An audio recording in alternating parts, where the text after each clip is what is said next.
Welcome to episode 3 of the One State Solution podcast. My name is Alon. I'm Elik. Yeah, we are Israelis, whatever that means, and we're also anti-Zionists. Yeah, I guess we will say it before every episode. Just to make everything very clear, you know?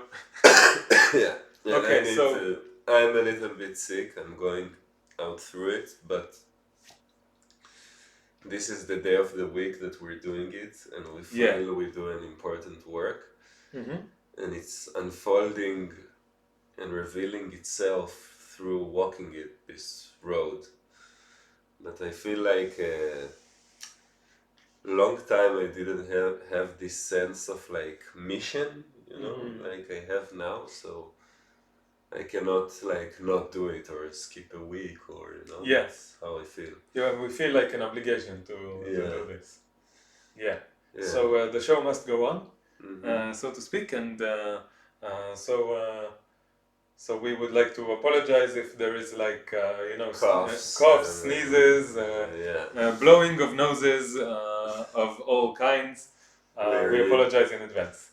We're humans. Yeah, of course. Okay, so what we wanted to do in this episode, we want to discuss the question of maybe, let's just say, good and evil. What does good and evil mean? And do you want to maybe give like one sentence about this, Elik, just to make the viewers start thinking? Yeah, there's a reason we chose this subject. I feel like many of the people who watch this podcast feels that there is some huge evil that is happening. Like huge is like not enough. I don't know. It's like outrageous. It's impossible that we live in 2024 and things like that happen. It feels like, in a way, it might feel like evil won kind of now. I think many people is winning, and people and me and you are in a strange position because we're inside the society who's like very, very committed to this evil. Yes, let me just say very clearly, we agree, I agree, you say if you agree, that there is an evil happening. There is something evil and horrible and horrendous and atrocious happening right now. We do not mince words here. Yes, right? Exactly. And I think, by the way, we will discuss it, but this is also something that the word genocide entails. Yes. This feeling that it's a huge, unspeakable evil. Yes, when we think of the word genocide, there are only negative connotations. Yes. Only negative connotations. Yes. Yes. But we are also inside this society, and we see something that people from outside cannot see, maybe. Maybe it is harder to see from the outside. Maybe it's harder to see from the outside, because I know people now outside see the demonstration against letting aid get into Gaza, for example. Yes. And they look at this and they say, like, what's wrong with these people? They are evil. That's why what many people think. And I think in this episode we want to raise the argument that evil does exist, but people themselves, people can take part in it. Yes. But they themselves are not evil intrinsically, inherently. Yes. We want to make the claim that if you consider people to be evil, then you are, first of all, factually wrong in some sense that we will explain. And second, you are contributing to the kind of thinking that is exactly the cause of people participating in evil. Yes. So this is, maybe we can connect it right away. I can just say it very simply. The reason, or one reason, that so many Israelis are taking part in such atrocities, how can they justify it to themselves? Many people have asked me this. How can Israelis justify such atrocities to themselves? And one of the ways that they do it is that they say, we are good and they are evil, therefore they deserve what is happening to them. Mm-hmm. So we must be very careful of this kind of thinking of good and evil, because once you think that there is good and evil, you will find yourself justifying, or maybe you will find yourself justifying horrible things, and this is why we have to be careful about this. Yeah. Okay? And it makes me also think, maybe we will start to unpack our experiences. Yes, so let me just say that we kind of talked before we started filming, and we said maybe we can start from our own personal experiences living in Israeli culture and actually experiencing Israeli culture firsthand with our friends, with our families, with people who are in contact with us every single day in daily life. And the main point will be that these people are not bad people, and we want to send a message to the world that people who are basically good can do horrible things. And this is why we want to, so we need to ask ourselves how this happens, mm-hmm. and we need to solve the problem from the root. Exactly. We need to solve the root of the problem, what causes people who are basically good to turn to evil ways, okay? To participate or justify atrocities, mm-hmm. okay? And then we want to prevent those conditions. So we can do it through personal stories. We can tell some personal stories, and we can understand how it happens, and then we can discuss the ways to prevent it. Okay, so you have a personal story that you wanted to tell us, right? Yeah, and I'll just add that I think this is a great mission of the podcast. It's a very huge philosophical question. Mm-hmm. And I think that the question, how good people get to do horrible things, I feel now that it's one of the most important questions in history, in psychology, in everything. So we're not claiming to have the answers now, but yes.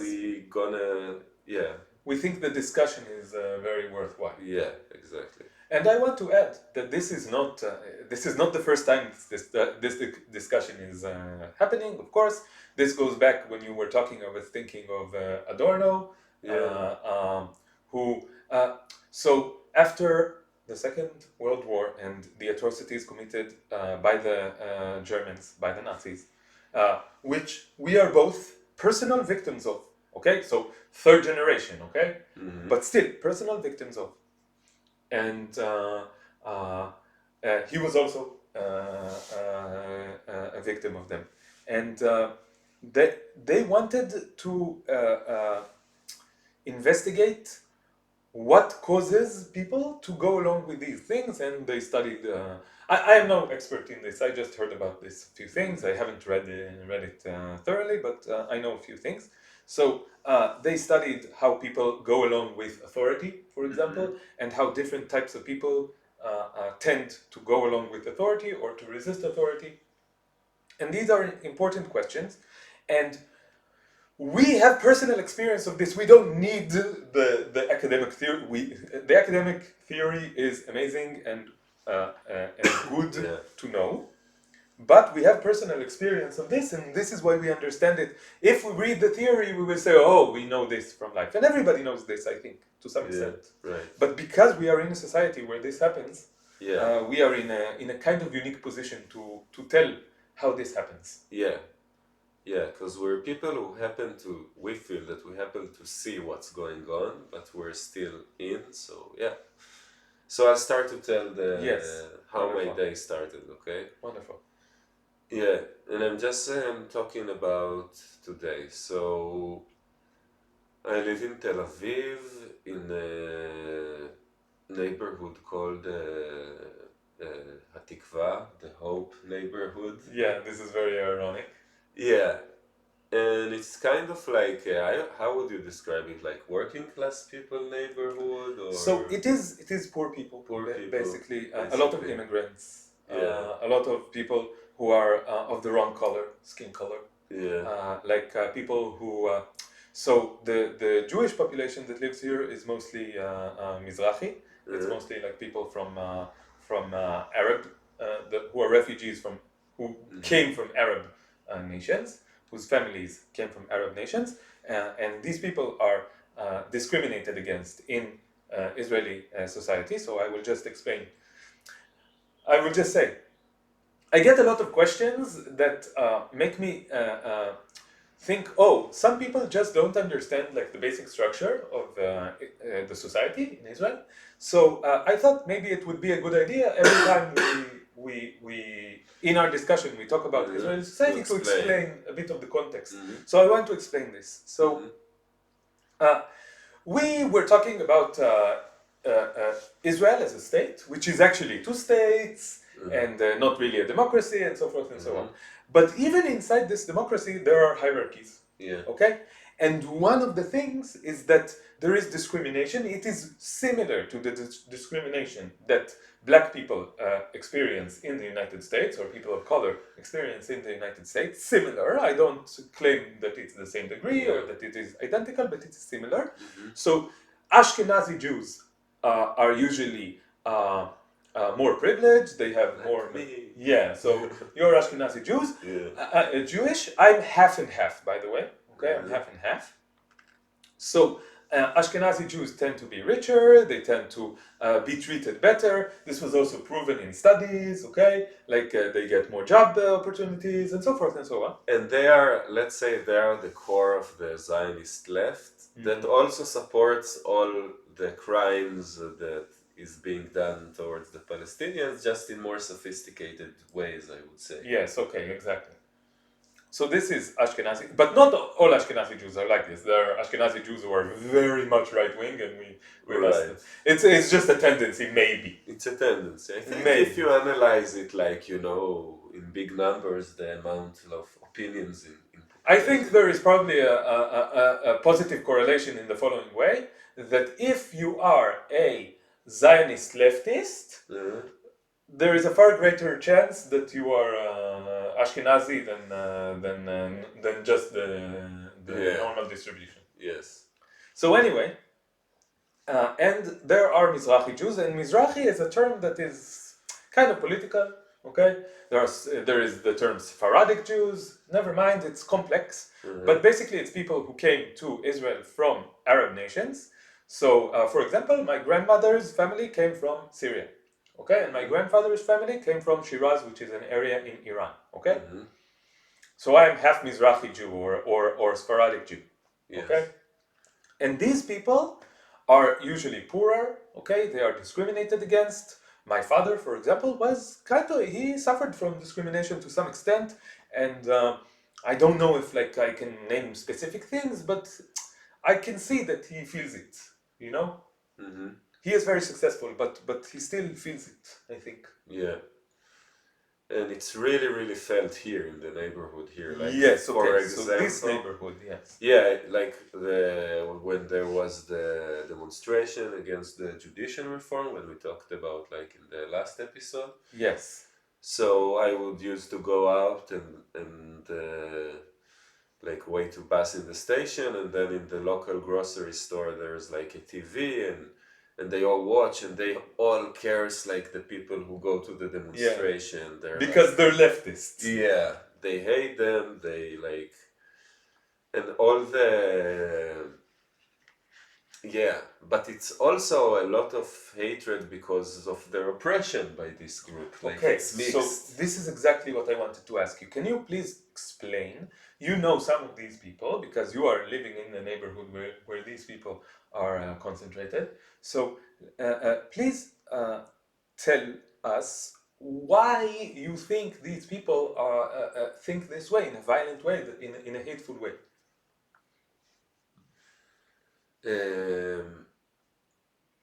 I think they feel like kind of betrayed by the system in many, many, many ways. And they feel that they are not being seen by any politician or and they have big hatred toward the left because the historical left did horrible things to them. Yes, okay, maybe we can give some context about this. Yeah, and it's not small stuff. Okay, so maybe tell us about this a bit more. Yeah, like, you know, when they came, because the founding group of Zionism, the ones who did the Nakba, were Ashkenazi Jews. Yes, mainly. So led by Ben Gurion. And they had this pride of we are the group who formed the state, and they were very racist toward Jews. And this is basically the Mapai party. Yeah. Let us just explain. Mapai. מפלגת פועלי ארץ ישראל, right? So the workers' party of Israel, they had a socialist vision, a socialist exclusionary vision. This is the contradiction of the Zionist left right there. They have a socialist vision, but the socialist vision excludes Palestinians who are indigenous to this area. Yeah. So this is the basic contradiction. That's it, you're done. You don't need anything else. Yes. Okay, so this is Mapai party, and they also discriminated against the Mizrahi Jews. So tell us about Ben Gurion's racism. I think Ben Gurion didn't want to accept the Jewish population from Arab countries. Yes. But I think he understood that what he probably wanted at first to bring the Jews from Europe, the Holocaust kind of ruined his plans. And he understood that in the battle against the Palestinian Arabs, he need to bring Arab Jews. Yeah. But he was still very, very racist towards them. Yes. And I'm not exactly sure what's the years the beginning of the Jewish population from Arab states started. In the 50s, right? No, it was in the 40s, late 40s. Late 40s? That people from Arab countries, that Jews from Arab countries started escaping? Yes. So I'm not an expert in the history of this, but I also know a little bit from my own father's history. Yeah. So on his mother's side, I read he sent me they did like an interview with his aunt, okay? And she told about, I don't remember all the details, but she told about how they needed to escape from Syria, okay? Because things started to heat up and people started hating the Jews, okay? So there are different versions of this. Some people say it was always like this, and I'm sure that to some extent it was always like this, okay? The Jews were always kind of hated and kind of like people were suspicious towards them, probably, and violent towards them on some degree, as people who were different, like fundamentally different, perceived as fundamentally different. So this was always the case. But the question is, how much did it become worse? So following the Zionist movement, okay, there is a claim, and I heard it for the first time like a few months ago, okay? Following October 7th, following some conversations that I had, I heard it for the first time, and at first I thought that it was kind of an anti-Semitic claim, you know? Like, that Zionism is the reason why Arab Jews needed to escape their homeland. Like, for example, my grandmother's family needed to escape from Syria. Was it Zionism's fault? And I'm still investigating this. I'm trying to understand this. Question to investigate. I know it's for sure true about the Jews from Iraq. Yes, there's Israeli is not in Israel anymore. Iraqi Jew that called himself Arab Jew, Avi Shleim. Okay. And he wrote a memoir and he's talking about it extensively. And he says like that there were really terror attacks planned by the Mossad. Really? To scare Iraqi Jews to start to flee from Arab countries. And this is a proven conspiracy. It's not a... Check it out, I tell the listeners. So there is the side of me that says, oh, this is, like, you need to think rationally, this is a conspiracy theory. Check it out. But okay, my point is the following. The fact that it's a conspiracy theory does not mean that it's false, okay? Some conspiracy theories are true. Yeah. And also, it kind of fits, like, something that I know to be true, which is, like, a softer claim that I know to be true, and I need to express it now because it is highly relevant. That Zionism cooperated with anti-Semitism to some degree and in some sense in many, many different cases throughout history. And why does this make sense? Mm-hmm. It makes sense because the more there is anti-Semitism, the more Zionism wins, because Zionism can use anti-Semitism around the world to justify its own existence. And this is done all the time. This I know is being done. It's being done right now. Every time I say something that is anti-Zionist, the first reaction is always, but there is anti-Semitism all around the world. They hate us, and you need a safe place to live, and this safe place to live is Israel, so you need to support Israel's existence, and then you need to support the oppression. They hate us because of you. Yes. The person who says it. So I need to say a few things about that as well, but which I said to in our conversation with Daniel Mate as well, but I will repeat them and elaborate on them. But my point is that Zionism works together with anti-Semitism, and also the other way. Why? Because once you have Israel, and Israel is committing horrible acts, this justifies anti-Semitism, okay? Because anti-Semites are looking for an excuse to hate Jews, and if Israel is the state of the Jews, and if Netanyahu says, I am the this came up in my memories on Facebook a few days ago, that Netanyahu called himself in a speech. It was a few years ago. I can find it on Google and put it on one of my stories. Okay? So he said, "I am the prime minister of Israel and of the Jews around the world." This is ridiculous. Bibi, you're the disaster of the Jewish people. You're making their situation all over the world and inside Israel worse.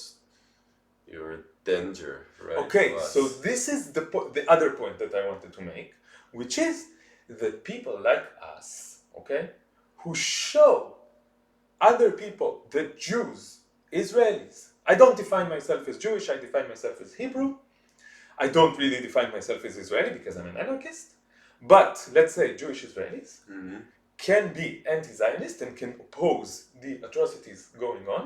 And I want to tell you that I have had in the recent, in like the last month or two, many cases of people telling me directly, because I saw you talking against Zionism, I stopped believing that all Jews are evil, and I stopped believing that all Israelis are evil, because you showed me that one of them can be not, it was like, oh, so I can't believe that anymore, because he is not evil and he is that. Yeah. So people, I want to turn to my Israeli Jewish friends, please. When you tell us, אני אעבור לעברית, בבקשה. כשאתם אומרים לנו שאנחנו מגבירים את האנטישמיות בעולם, או שאנחנו משחקים לידי האנטישמיות בעולם, זה פשוט לא נכון, אוקיי? אנחנו מפחיתים את האנטישמיות, כי אנחנו מראים לאנשים שיהודים, שישראלים, לא חייבים להיות ציונים, לא חייבים לתמוך בזוועות, לא חייבים לתמוך ברצח עם. ואז הם מבינים שהם לא צריכים לשנוא יהודים, שהם לא צריכים לשנוא ישראלים. אז בבקשה תשנו את הדרך שאתם מתנהגים ופחות תשנאו אתכם. בבקשה, בבקשה, בבקשה, זה כל כך חשוב. בבקשה. יופי. That's gonna be a good reel. Yeah, and I'm glad that we're speaking Hebrew sometimes. So let me just say in English what we said so that I don't have to put in subtitles because it's a lot of work.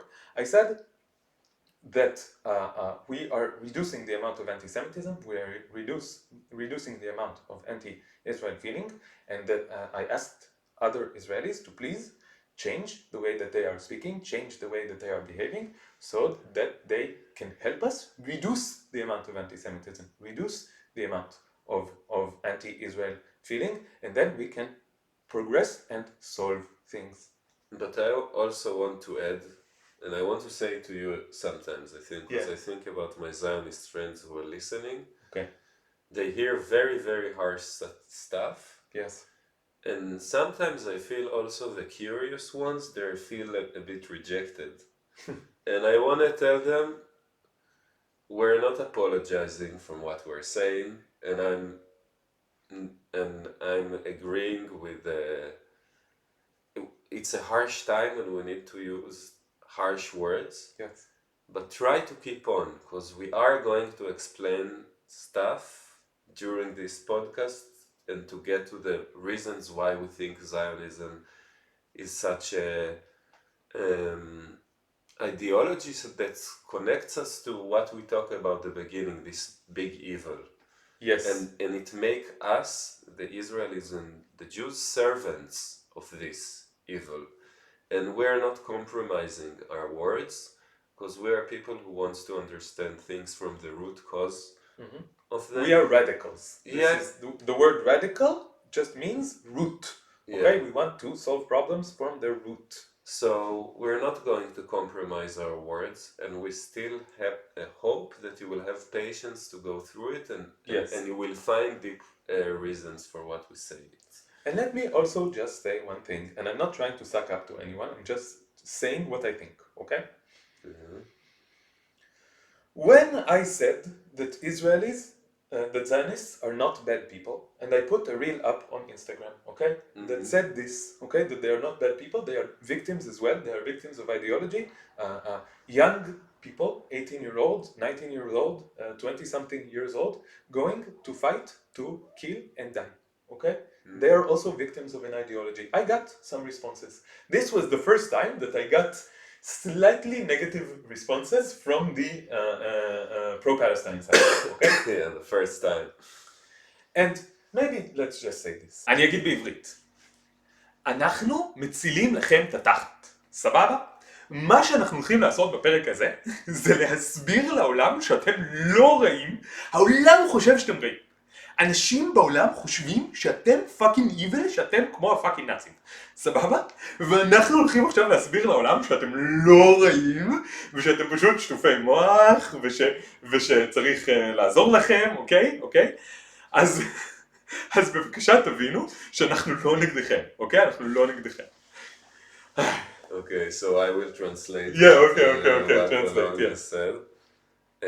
So basically what he was telling our friends and family and all our people, that what we're doing here, and this is what we do in this episode, that even though all the world like look at you as evil people because they see you as Nazis who commit genocide, it's like, let's say, huge chunk of the world sees you like this right now, and we are trying to save your fucking ass by explaining that it's not because you're bad people and that even good people can commit horrible crimes. And we are trying to understand how the system of indoctrination worked and made you victims as well of this propaganda. And we're really doing something for you as well, right? Yeah, this is how we perceive it. Yeah. You may think otherwise, but this is how we perceive it at least, okay? Yes. So please understand that we come with good intentions in mind, okay? Yeah. Okay. So let's go back to the story of Hatikva neighborhood. Now you understand why the name of this neighborhood is so ironic, Hatikva, the hope. And now this neighborhood has no hope. Okay? Yes. Yeah, and the streets, everything look like nobody gives a shit about it's dirty, it's disgusting, and I like this neighborhood, I like the people. Yes. I go every day, like when I take a bus, this guy, there's a grocery store and a bit like like ice cream shop that look like something from the 50s. I don't know. Okay. And then the guy is there, he's working, he sings all the time, and he's kind of. Okay, what songs?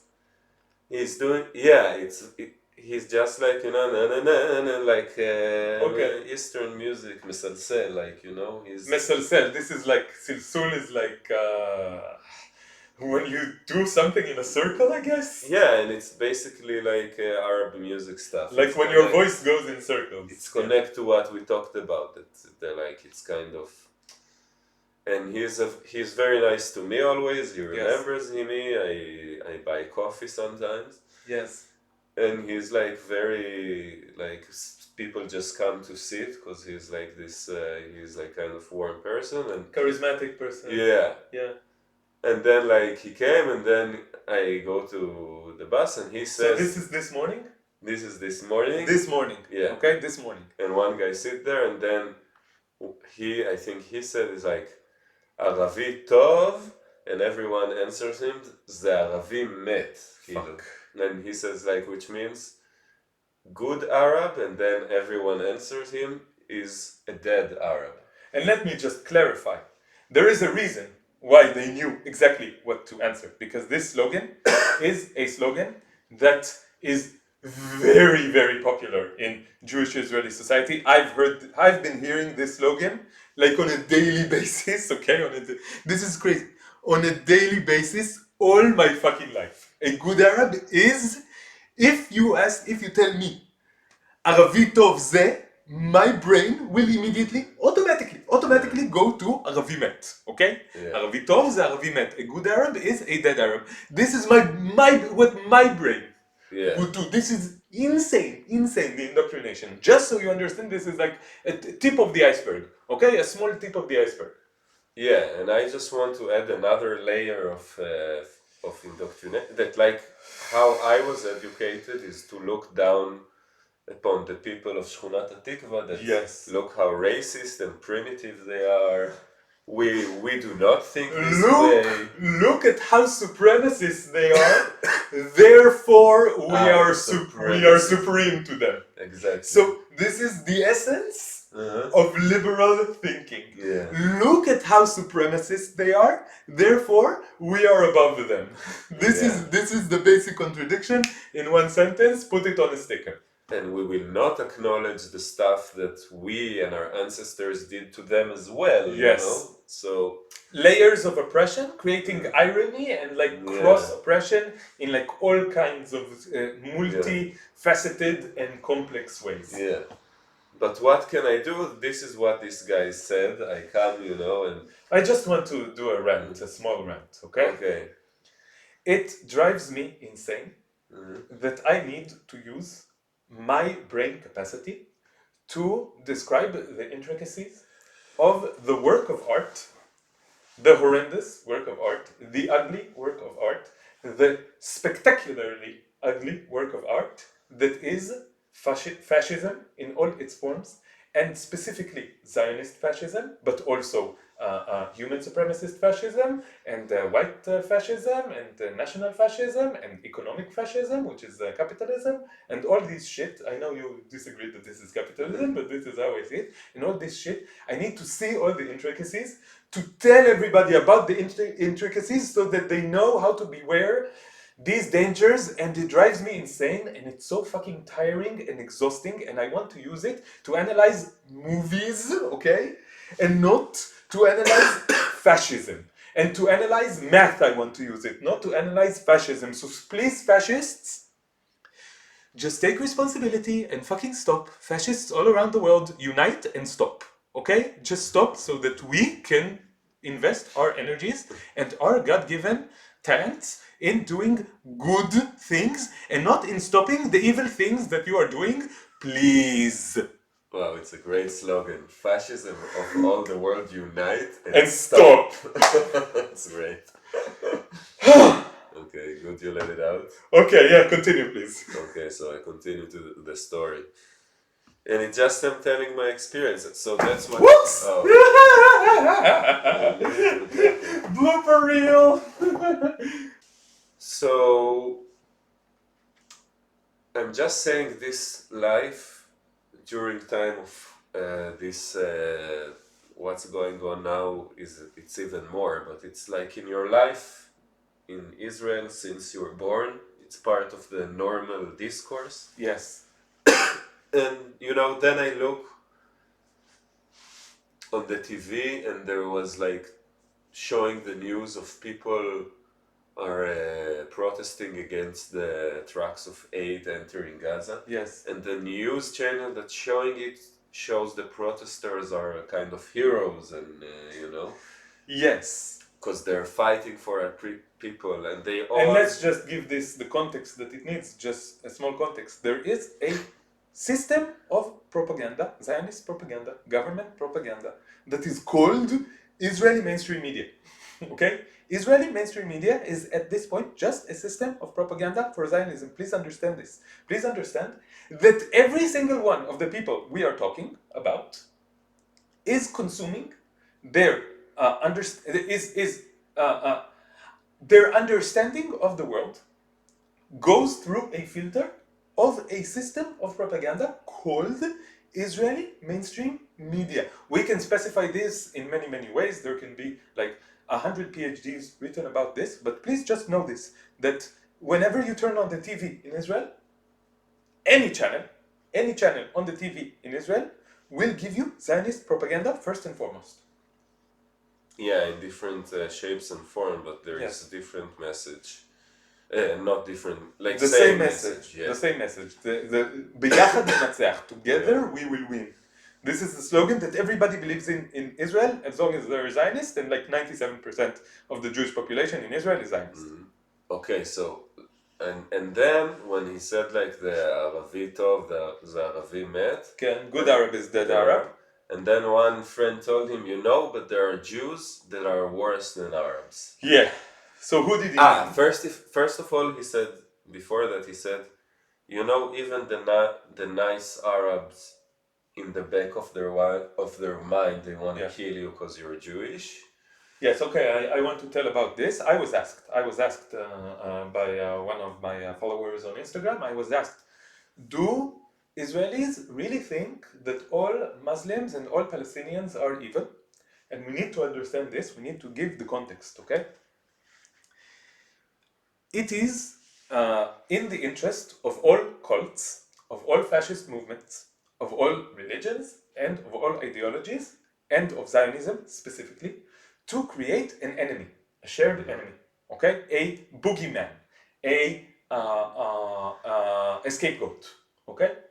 And this scapegoat, in the case of Zionism, there's a lot of scapegoats, don't get me wrong, but first and foremost, Palestinians and Muslims. So yes, from a very young age, every Muslim, every Palestinian is even Palestinian Israelis, okay? Arab Israelis, so-called, okay? Even them are framed as the enemy, as inside they always want to kick us into the sea. Every single Palestinian, every single Muslim person really wants to kill us, really wants to expel us. Yeah, and it's with different levels of tension it rises, but yeah, they believe that. But the point is that also the nice ones in the back of their mind wants us out. Yes. And I feel I'm in a difficult position right now, okay? Because what you describe is true. I cannot deny it. That I heard it many times in my life. And I have this cringe feeling of why are we showing the most horrific part of our society? But on the other hand, already Israel is showing it themselves to the world. Like, I think this war, first time Israel showed not just the horrific deeds, but also the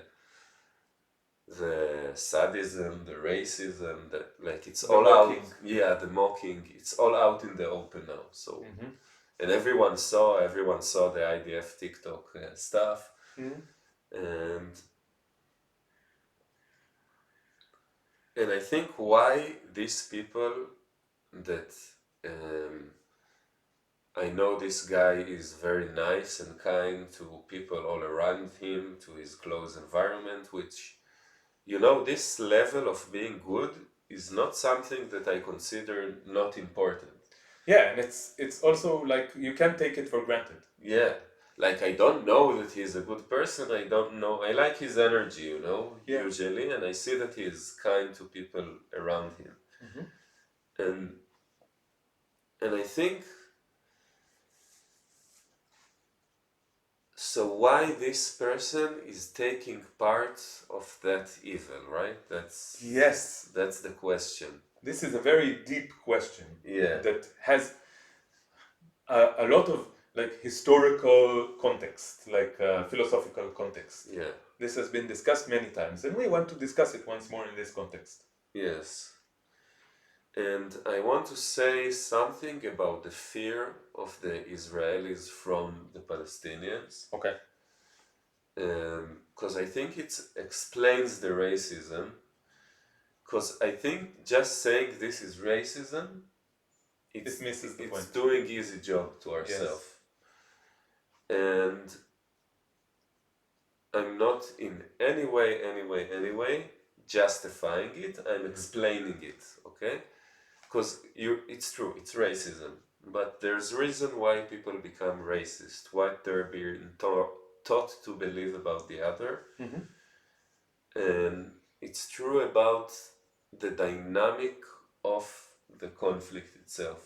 And now I want to share what I told you before about the movies I watched. Yes, okay. Okay? Yes. So I watched two movies that I feel that every person who wants to learn about the close context of the 7th of October and the genocide now need to watch these movies. They're very difficult. There's like footage of murder of people like that been in this situation themselves. And one of them is like, it's called Killing Gaza by Max Blumenthal and Dan Cohen. Yeah. And it's about the 2014 and the aftermath of it. So 2014 is the operation, what was the name of this operation? Oferet Yitzukah. No, 2014 is Protective Edge. Tzuk Eitan. Tzuk Eitan, okay. Yes. Protective Edge, okay. And already then they came and interviewed people right after the attacks, and the Palestinians that they interview already then say it was a genocide. It was a genocidal war.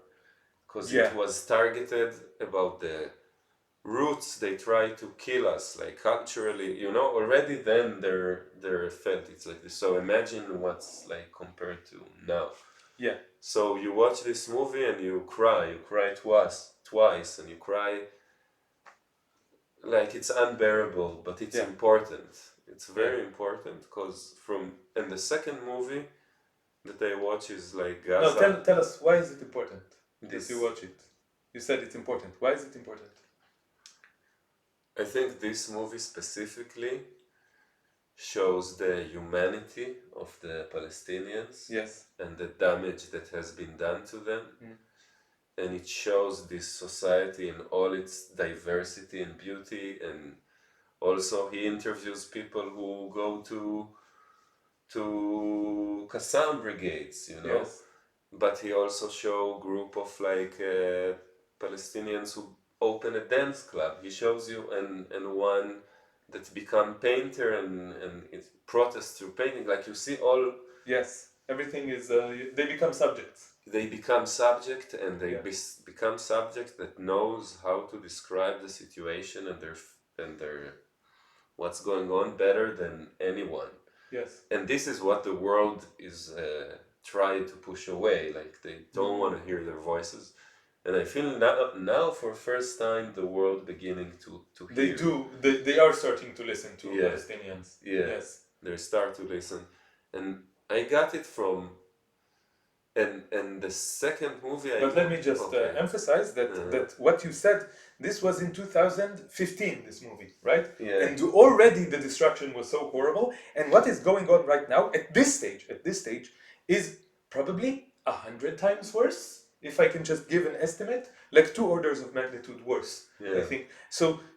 You can imagine like the levels of destruction that movies and research will be done about this for decades to For come. decades. And the magnitude of the destruction will not be understood ever by anyone. Any one specific person cannot understand the magnitude of this destruction, and this is why we are doing what we are doing, the very little we are doing in the face of this horrible destruction.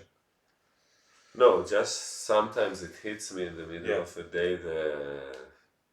It's just when we talked before, there was a plane above our heads, and we think, where does this plane goes? Yeah, I wanted to talk about this. This is something that I want to get off my chest. For the last almost 4 months, every single day when I was in Israel, every single day, I heard dozens of airplanes, except for when there was the truce, the small 4-day truce. Dozens of airplanes going above my head. And every single time it makes a deafening noise. You cannot miss it. Where I live in Zichron Yaakov, it makes a deafening noise. You cannot miss it. And every single time, sometimes I have this thought more. Sometimes I can push it out. I can compartmentalize more effectively. But all the time I have this thought. This airplane is now flying to Gaza. The pilot will drop a bomb somewhere. This bomb is most probably going to kill some people, some of them innocent, some of them not innocent. I don't know what that even means, because it is determined by the Israeli army, and without any transparency. And this bomb might kill an entire family, children, and this breaks my heart every single time. And I cannot contain it. I cannot contain it, and I don't know what to do about it. Yeah.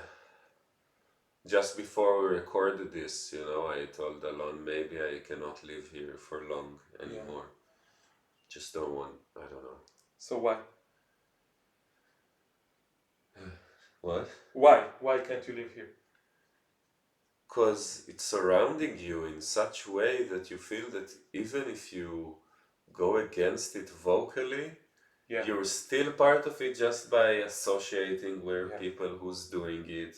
And you can't walk on the street with a sign, stop the genocide, and say it in every conversation. Yeah, it will drive you insane. It will drive you insane, and like sometimes I want to say like, fuck it. Fuck it, maybe I cannot be here anymore. Yeah, I understand. And people, Israelis who don't see what I see and the way I see it, so I don't know what to say to them now, like. So what we are trying to say right now is that we don't think you are bad people, but we have severe criticism and we do not want to be silenced anymore. So I want to say another thing. ואולי גם את זה כדאי שאני אגיד בעברית. כל החיים שלי אני מרגיש בחברה הזאת שאני מושתק, אוקיי? שאני לא יכול להגיד את דעתי. שאם אני אגיד את דעתי האמיתית, אז עכשיו אנשים ישנאו אותי וירצו להתרחק ממני. והדבר הזה אוכל אותך מבפנים לאט לאט לאט וגורם לך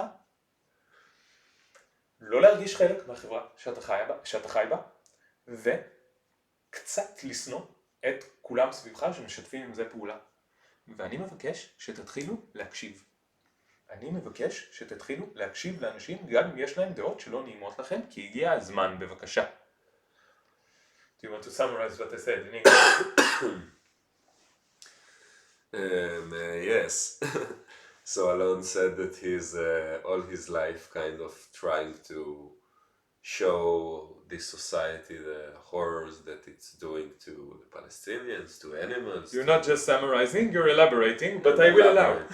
Yes, he didn't say exactly that, but that's fine. Because I also... I would say it if I thought of it. I would say it like Elik. So against animals as well, yes, against animals as well. And what you usually get is rejection, is denial, is not like, is hatred for you about like saying this stuff. And it eats you kind of from inside. Yes. To live in this situation for so long.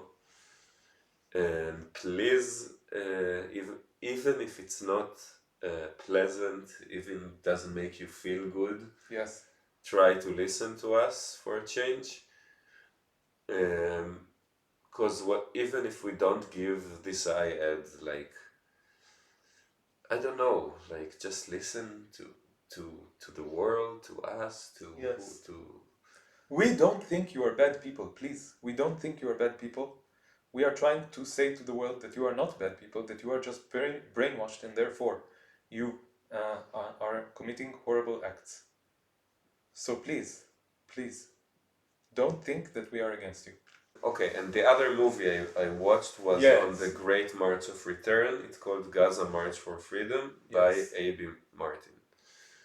And you see this, so I just want people to watch these two movies. They're harsh, really hard footage, but they're so important to understand the context. And what happened in the Great March of Return 2018, that Palestinian of all fractions of society started demonstrating weekly, I think, and marching towards the fence. Yes.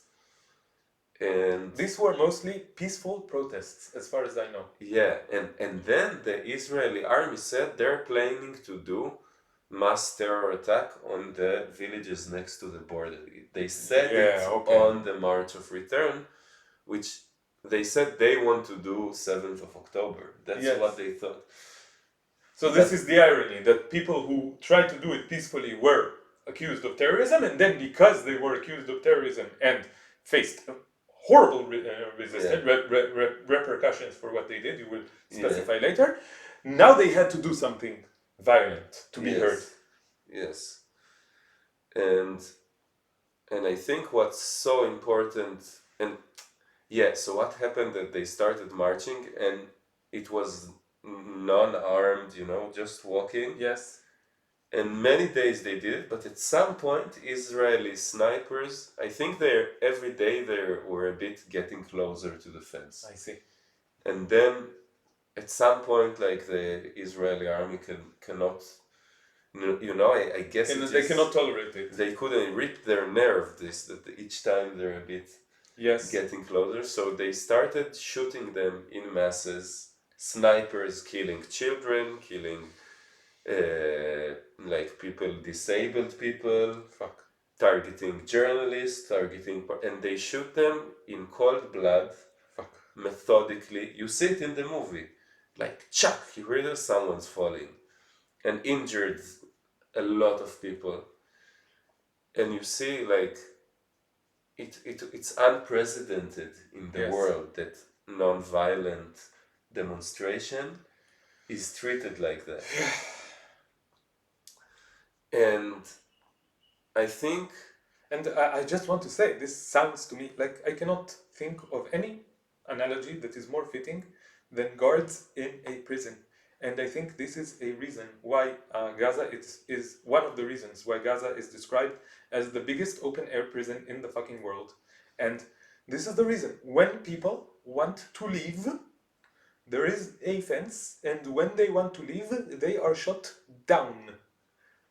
Just literally shot down. These are guards in the fence of a prison. This is not a normal situation, guys. Yeah, but they didn't really have the ability in this demonstration to cross the fence, yeah? Of course. It's like it was a symbolic move. Yes, they knew they would be. Yeah. They knew at some point they would be. It was just like a game of who can go further. Like, this is an impossible situation like that. One of the goals that I wanted to do in this episode, maybe we can start doing it now, is to go into try to go into the mind of Palestinians. Okay, I think this is something that Zionists and Israelis in general do not want to do. Ever. They don't want to. They do not want to see the world from the point of view of Palestinians, because if they see the world from the point of view of Palestinians, they will immediately see themselves as horrible oppressors. Okay, so they do not want to do it. Please understand. Now I'm talking to non-Israelis. Okay, please understand how difficult it would be for a Zionist to think of the Palestinian point of view. They know, deep inside, they know, believe me, they know, deep inside, that if they see the world from the point of view of Palestinians, they are horrible, evil. Yeah. Okay? They cannot do this. They cannot do this. Ironically, the leftists can do it less. Because that would shatter their self-image, the leftists, okay? That would shatter their self-image so much, they cannot afford it, okay? The right-wing people, maybe they can do it because, oh yeah, I'm a bad guy, I don't fucking care. I'm a Nazi, yeah, I'm a fucking Nazi. That's why they're more honest. They have less self-image to protect. Okay? Yeah. So understand how difficult it is psychologically for Zionists to see the world like we see it, okay? Yeah, and I really wish that if my Zionist friend who watched this take and watch these two movies. Yes. Because you see, and this is my point, why Israeli hate the Palestinians so much. Yes. Because you see when they march, yes. You see it's all fractions of society. Yes. You see women lead the march and give great speeches.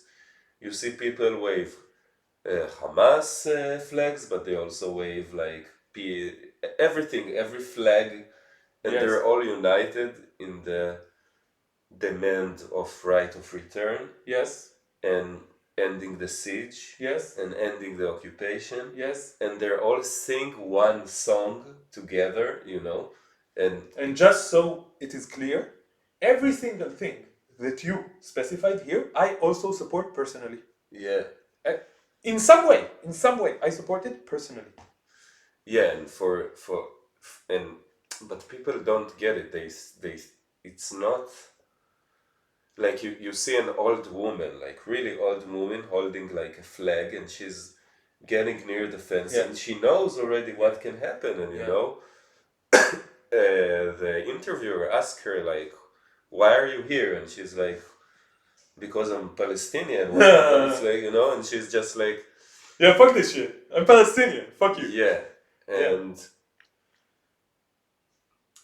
I think the reason the Palestinians didn't get wiped off the map is because of this attitude. Yeah. And this is what makes them not easy nation to control and occupy, and this is why they're hated for, so much. Yeah.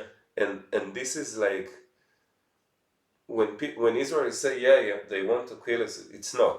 It's they demand their right of return. Yes. Which we Israelis hear as they want to kick us out, and maybe many of them do, but because they never faced an Israeli who come to them and say, yes, you're right, you were displaced by force and it's unjust. I'm born into this and I want to fix this in some way. And this is exactly why we are doing this. We are talking, one of the main things that we want to do is to talk to Palestinians and start from the place of, yes, you are right, things have been taken from you unjustly, and we want to make things right. We want to convince our peers that they should make things right. And if you share our vision of peace, of justice, of freedom, of equality, and of cooperation in the space between the river and the sea, we want to talk to you and start from this place that we respect you. And we know that things have been done to you that are wrong and that are atrocious.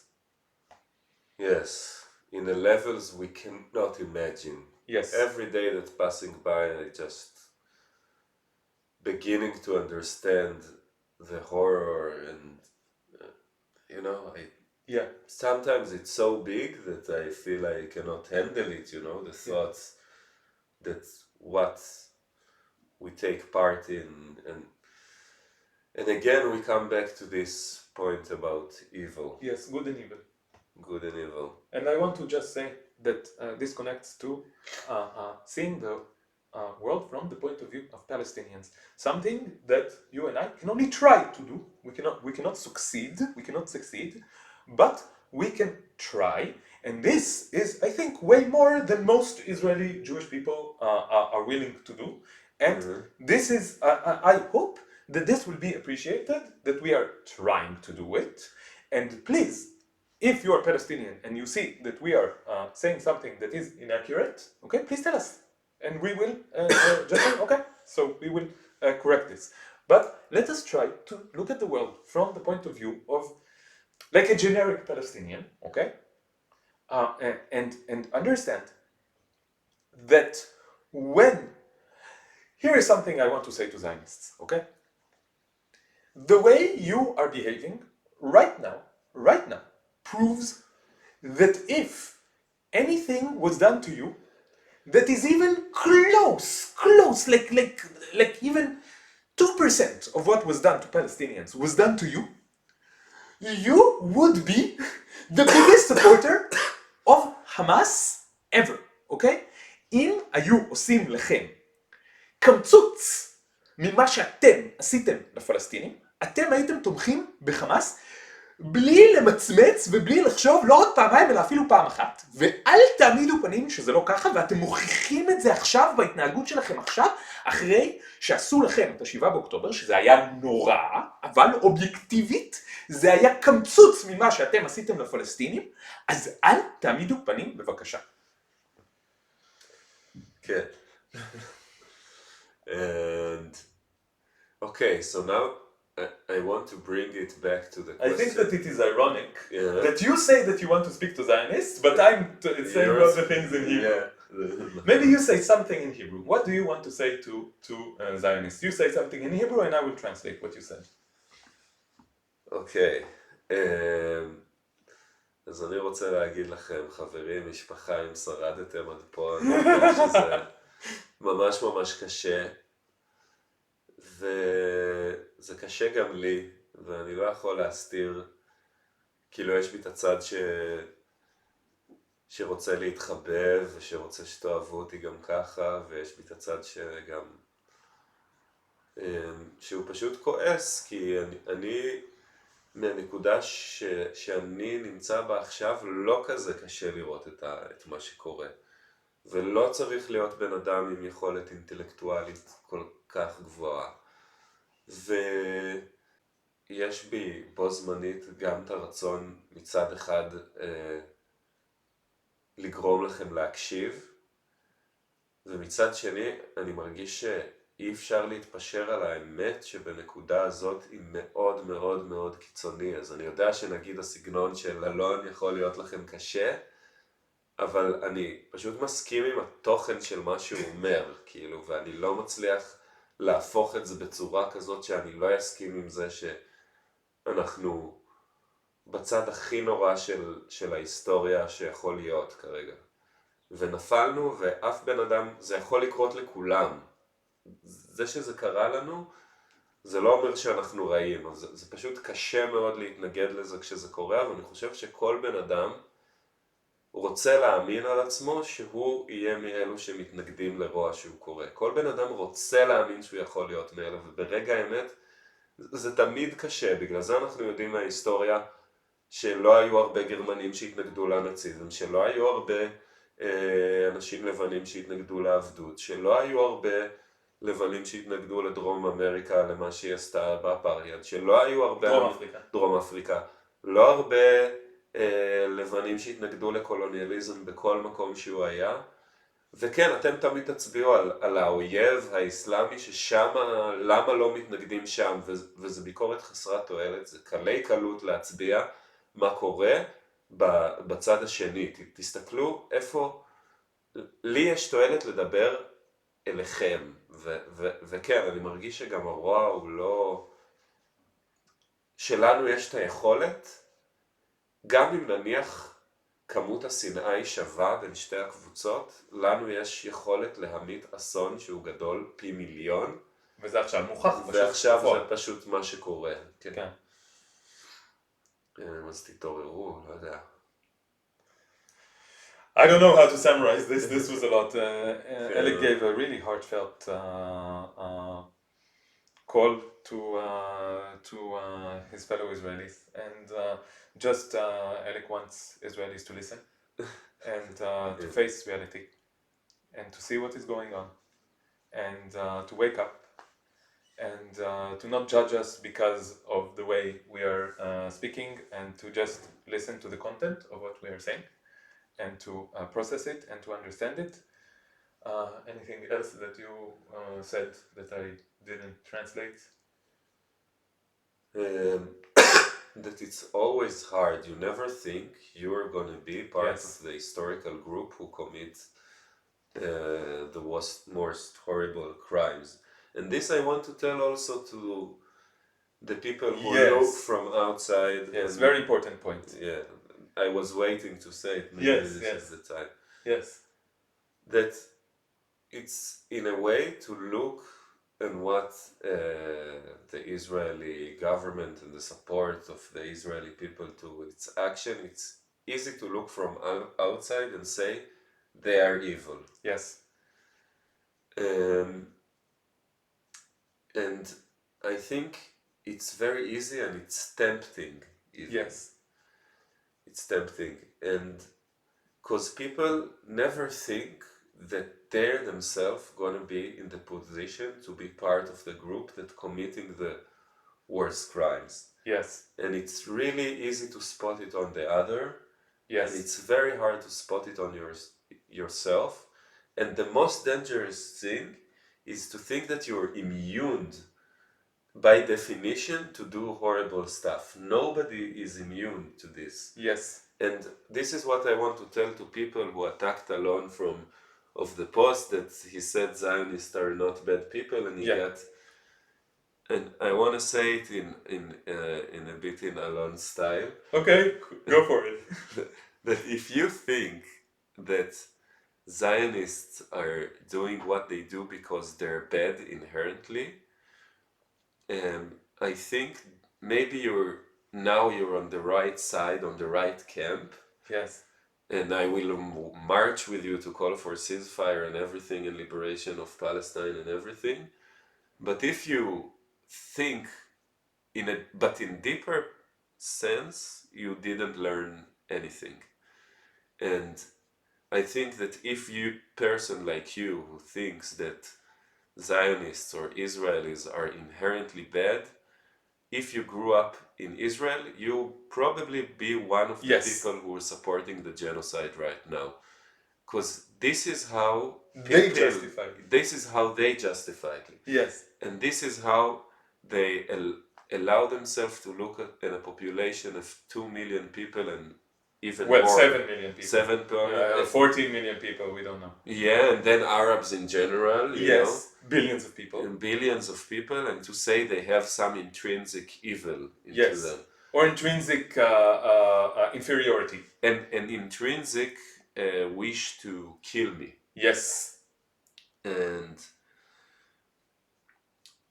I think, so if you think this way, in a way you are part of the problem. Yes. So this is, I think, a very important point, that if the way that the Zionists, let's say liberal Zionists, this is like very common, the Zionist left, the way that they justify it is they say they are morally inferior to me because they say, oh, it's just their culture, it's the way that they were raised, but they were brought up to hate. This is how they do it in a progressive way, right? But this means that they are inferior, and therefore everything that is being done to them is justified.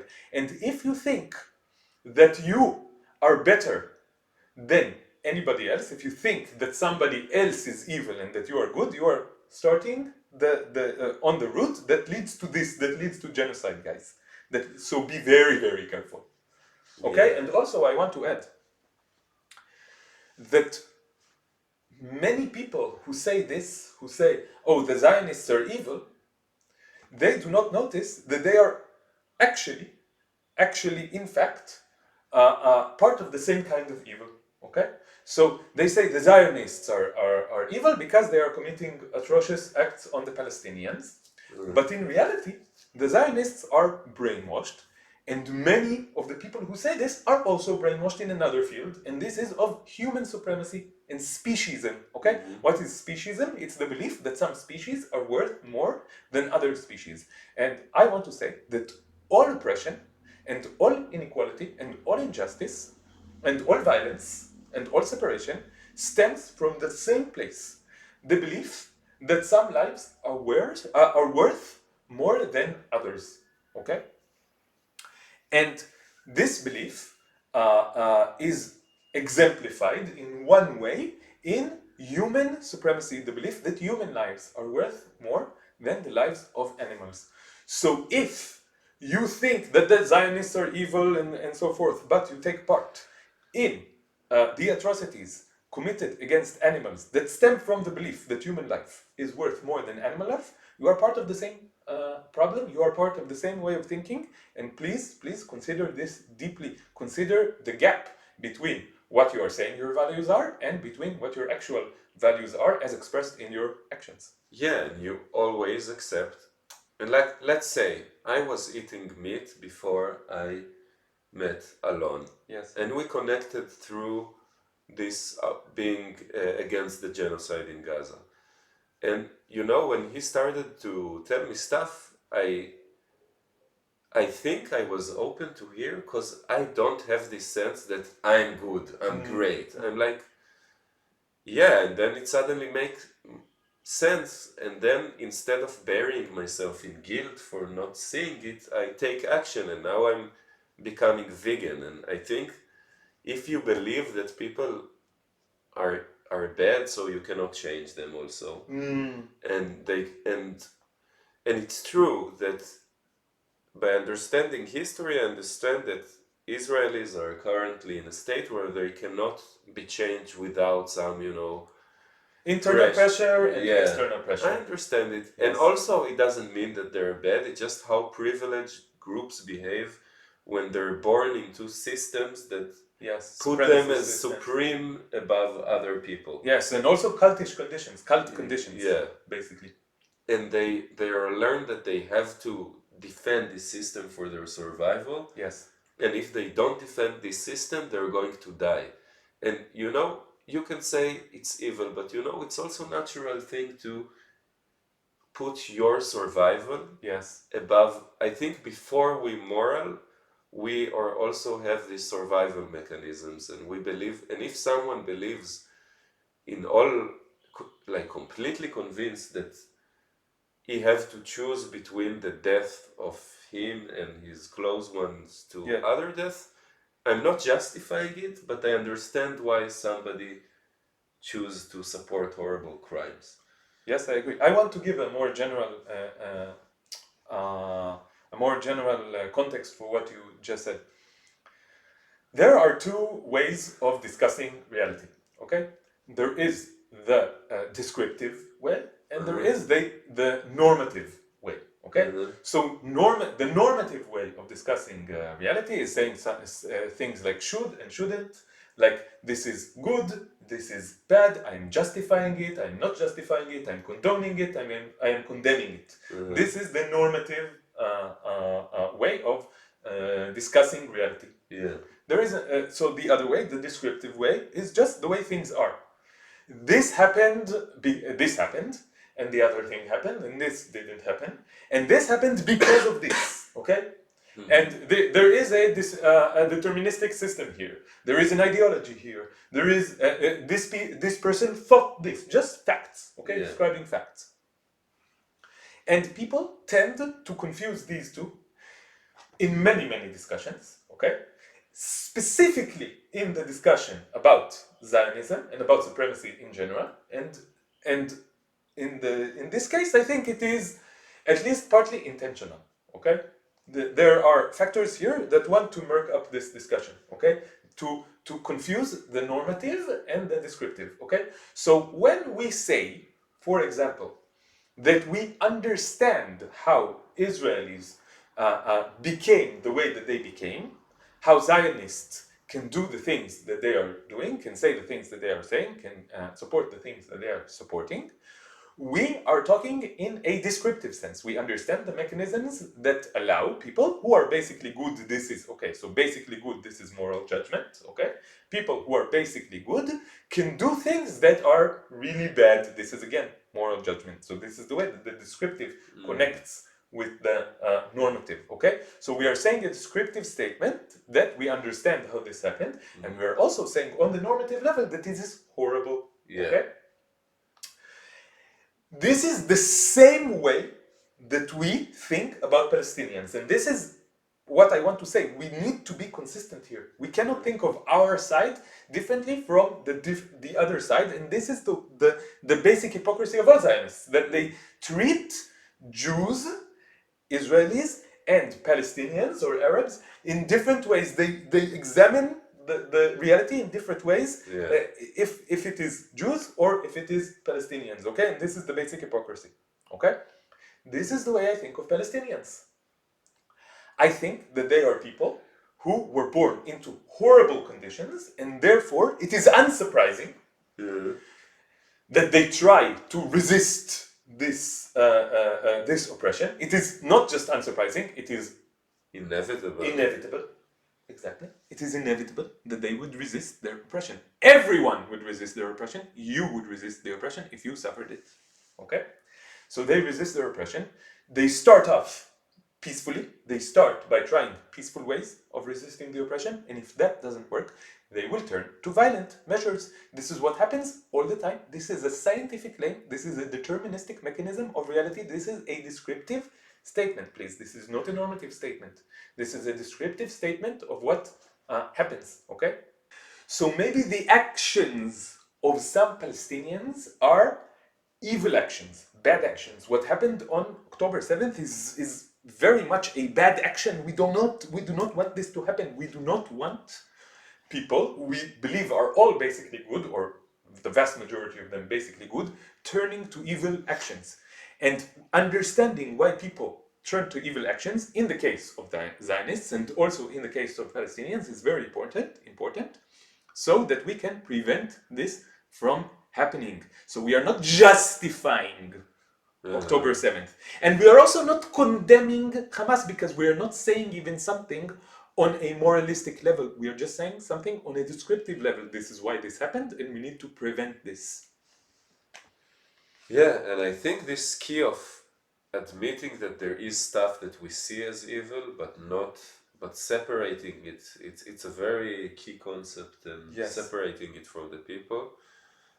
And it's something I think any person from any side who listen to this, even someone who cannot agree with us on anything, like, even if you hate us, you're a Zionist, and you think we're super wrong and we are serving evil, if you succeed to separate it between us and what we do that you think is wrong, it's already a small step toward maybe beginning for conversations. Yes, and understanding. And understanding. Yes. And I see you as the same way. Like if I look at Zionist in the face, we both see in front, it's like a mirror. I see a servant of evil, and he thinks that I'm also a servant of evil. Yes, that is true. And I don't know if I will be able to convince people, but we need to stop. Yeah. And I also want to say one more observation about this kind of discussion. I think it all stems from ego, okay? And I want to say something that is related to what I learned when I heard about Buddhism, okay? So we have ego, okay? And the ego wants to protect us. The raison d'être of the ego is to protect our existence, okay? And one of the mechanisms that it works is protecting us from criticism, because criticism requires change, and change is difficult and energy consuming, okay? So our ego will be very selective when it listens to criticism, okay? And this, I think, leads people to believe that change is impossible.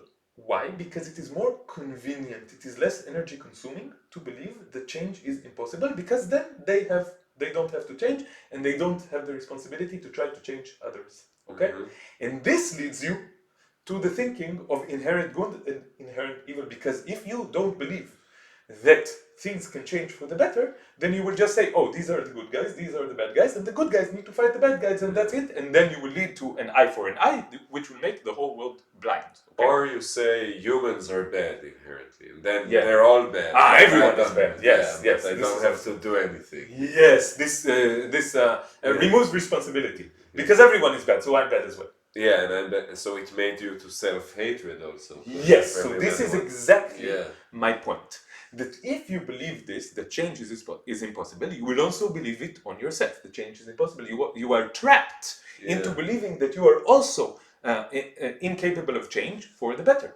And this, I think, is the trap, the loop of this kind of thinking, because you will believe that you are incapable of changing for the better, and of opening your heart, and of being more understanding and compassionate, and of working towards peace, and of cooperating. Okay? And then you will also believe it about everybody else, that they are also closed to the possibility of these things, and this perpetuates, this is a self-fulfilling prophecy and a self-perpetuating mechanism of separation and of hate, and the way to solve it is to go above it, to look at it from outside, and to see, oh, this is making me suffer. Okay, this is the heart of Buddhism. To observe what is going on, to say, oh, this is making me suffer. I want to stop this loop. And then, once you are aware of it, the process of healing starts to happen. And I must say that I'm in the midst of this process of transformation myself right now. I feel like the speaking out for the people of Gaza, of Palestine, and for us, it's speaking up for us as well. Yes. Speaking up for everybody. For me, it's both a spiritual process. And I felt a long time that my spirituality was kind of stuck. Yes. And I think it was because I tried to detach it from morality. And now I understand that through speaking up, I also regain like personal powers and, and strength that I didn't have before. And, and I think about all the self-help, self-development that think you can try to make you think you can just care about yourself and then it's going to be fine. But then, no, it goes against yourself. It is a big lie. Yeah. Like, you cannot be prosperous if you don't want to face evil and speak about it. Yes. We will do a full episode devoted to this, empty spirituality, about so-called spiritual people who are justifying genocide at the moment, who are justifying animal abuse, who are a part of patriarchy, a part of capitalism, and so forth and so on, of oppressive systems. And we will do a special episode about dedicated to this kind of spirituality. But I think we have been talking for a very long time. So we did discuss the questions of good and evil as it relates to a lot of different subjects. And we will continue to discuss it. Of course. We're not done with it. No, we're not done with it. Maybe this was just an introduction to the subject. To a whole series of episodes about this, but we will just let the podcast go where it needs to go. We are just, at this point, we're just trying to see where this thing wants to go. So, Elik, any closing remarks before we sign off? Wow, I want to say thank you to you that you make me speak about this stuff. It's not just you, I make myself, but I think that I want to encourage everybody who watch to continue to speak up about this. The more people speak up, the easier it is to speak up. Please do it. Please create this ripple effect. Yeah, and I just hope to end the suffering as quick as possible. Yes. This is our prayer. Yeah. So thank you everyone for listening to episode 3 now. Wow, this is a lot of episodes of the One State Solution podcast. Which is actually 4. Yeah, it's the 4th episode because we started at 0. So this is getting to be something now. Yeah. So thank you from the bottoms of our heart. And so I'm Alon. I'm Elik. And peace. Peace.